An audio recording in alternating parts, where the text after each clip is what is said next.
Welcome back to The Explainer. Okay, today we are tackling something that haunts pretty much all of us at one point or another. That terrifying fear of opening your mouth and just having an absolute mess of words tumble out. We're going to completely destigmatize poor articulation today, and more importantly, we're going to learn exactly how to turn those messy, jumbled thoughts into incredibly clear, powerful communication. Okay, let's dive into this. Here is our roadmap for today. 1. The root of poor articulation. 2. When you know too much. 3. When you don't know enough. 4. When pressure makes you blank. And 5. Becoming a master communicator. Section 1. The root of poor articulation. If you have ever felt that intense wave of anxiety when you're suddenly put on the spot, you are definitely not alone. It is so incredibly common to fear freezing up or just rambling helplessly in front of people. Seriously, ask yourself, have you ever been talking, maybe you're halfway through a sentence, and you suddenly realize you have absolutely no idea what point you were actually trying to make? Your brain just totally scrambles. We have all been there, for sure. And it makes you feel like you just don't know how to speak well. But actually, scratch that. It's a huge misconception.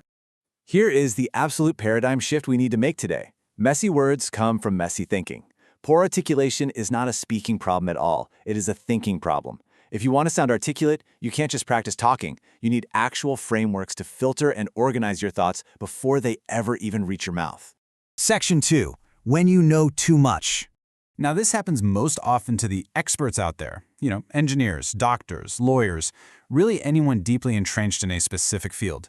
You are brilliant at what you do, but when you try to explain it to someone else, you go in circles, you overcomplicate it, and you literally just watch the other person's eyes glaze over. You might leave those conversations thinking, man, maybe I don't know my stuff as well as I thought, but that's just not true. The real issue is that learning and explaining are two completely different skills. You've probably spent thousands upon thousands of hours learning your craft, but almost 0 hours practicing how to explain it. You're basically suffering from the curse of knowledge. So how do we fix this? Well, great teachers use a really simple 4-step loop to distill complex ideas. It starts with capture. When a thought is in your head, it's just kind of floating around, right? It's disjointed. You have to capture it by writing it down. You literally have to turn those abstract feelings into visible words. And if you're doubting the power of just writing things down, the creator of the source material we're digging into today writes a weekly newsletter that reaches over 2 million readers. 2 million! And it has a massive 50% open rate. That success is hard proof of why the capture phase works so well. By forcing yourself to write, you force those jumbled thoughts to become visible and structured in reality. Once your thoughts are actually visible, you move to step 2, which is structure, and step 3, practice. It's like a giant puzzle. You can only arrange the puzzle once all the pieces are dumped out on the table, right in front of you.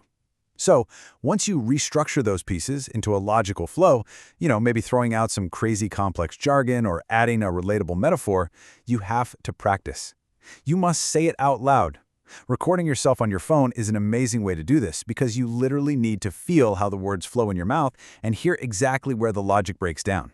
Finally, step 4 is iterate. You listen back to that practice recording, you figure out what was way too complex, and you just throw it out or simplify it. This iteration step is the exact bridge between being the expert nobody understands and the expert everybody understands. It takes work, absolutely, but this loop is exactly how you master the art of distillation. Section 3. When you don't know enough. So, what happens when you get caught in a conversation where you are essentially clueless? Say someone casually asks for your deep insights on the future of complex AI algorithms replacing human jobs, and you haven't read a single article on it. Well, you don't have to fake it, and you also don't have to just give a dead-end, I don't know. You can use this brilliant 3-part conversational pivot. First, name what you do know, even if it's super broad. Second, name what you're still working out or trying to understand. And third, bounce it back by asking a question that moves the conversation forward. For example, you could say, well, what I know is AI is great at repetitive tasks. What I'm still working out is where its actual limits are. What's your take on it? Boom! You instantly sound articulate, thoughtful, and engaged without needing any deep expertise. Now, what's really interesting about the psychology here is how powerful admitting you don't know something can actually be. So many of us walk into meetings feeling like we literally have to be ChatGPT, right? We think we need an immediate, perfect answer for every single thing. But that puts immense pressure on you, and it completely risks your credibility if you get caught guessing. The truth is, as long as you've already established your general value and credibility in a relationship, simply saying "I don't know" actually increases respect. It humanizes you. It proves to people that when you do speak, you aren't just making things up. Section 4. When pressure makes you blank. Okay, this is arguably the most terrifying scenario of them all. It's when you actually do know the answer, but the immense pressure of the spotlight makes you completely freeze up. When a leader or a peer asks you a really tough question on the spot, going blank isn't a symptom of having no ideas. It is the exact opposite. It's like a web browser with way too many tabs open. Every single thought, every data point, every potential answer just fires in your brain at the exact same time. Your brain lags, it can't pick a starting point, you panic, and then you just start rambling in circles to fill the awkward silence.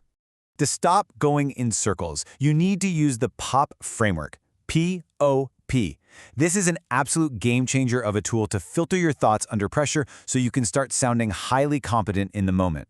It stands for pause, one thought, and proof. Step 1. Embrace the pause. When you are asked a question, it feels like you have to answer in a microsecond to prove you're smart, but you really don't. You need to give yourself a few seconds to just think. Now, did that pause just now feel awkward, or did it feel like I was thoughtfully considering my words? A confident pause doesn't signal panic at all. It signals that you are someone who puts real weight and thought into your responses. Step 2 is the O, one thought. After you pause, you begin your response with this exact phrase. The one thought that comes to mind is. This is like magic. It completely cures analysis paralysis because it forces your lagging brain to select just a single point out of all those open browser tabs, and it signals to your audience that, hey, you have a lot of thoughts on this, but you are deliberately curating the absolute best one just for them. Finally, the proof. You have your one thought, now you have to back it up. You immediately follow your statement with a story, a specific result, an observation, or a statistic. This anchors your single thought in reality and instantly solidifies your credibility. Pause. One thought, proof. It is so simple, but it is highly, highly effective. Section 5. Becoming a master communicator. We have covered some fantastic ground today, looking at how to capture thoughts, how to pivot when you're out of your depth, and how to use the POP framework under pressure. But the absolute biggest takeaway here is that being articulate is not some magical, innate, genetic trait that you were either just born with or you weren't. Communication is simply a series of learned behaviors. It is a set of loops and frameworks anyone, and I literally mean anyone, can master this if they are willing to put in the practice of making their thoughts visible and structuring them. So, I want to leave you with a challenge today, and a slightly provocative question to end on. Will you give the future version of yourself a chance? Seriously, don't be so attached to your present limitations that you refuse to grow. This week, I challenge you to pick a topic you know well, run it through that capture, structure, practice loop, and just see how much sharper your words become. Thank you so much for joining me on The Explainer, and I'll catch you next time.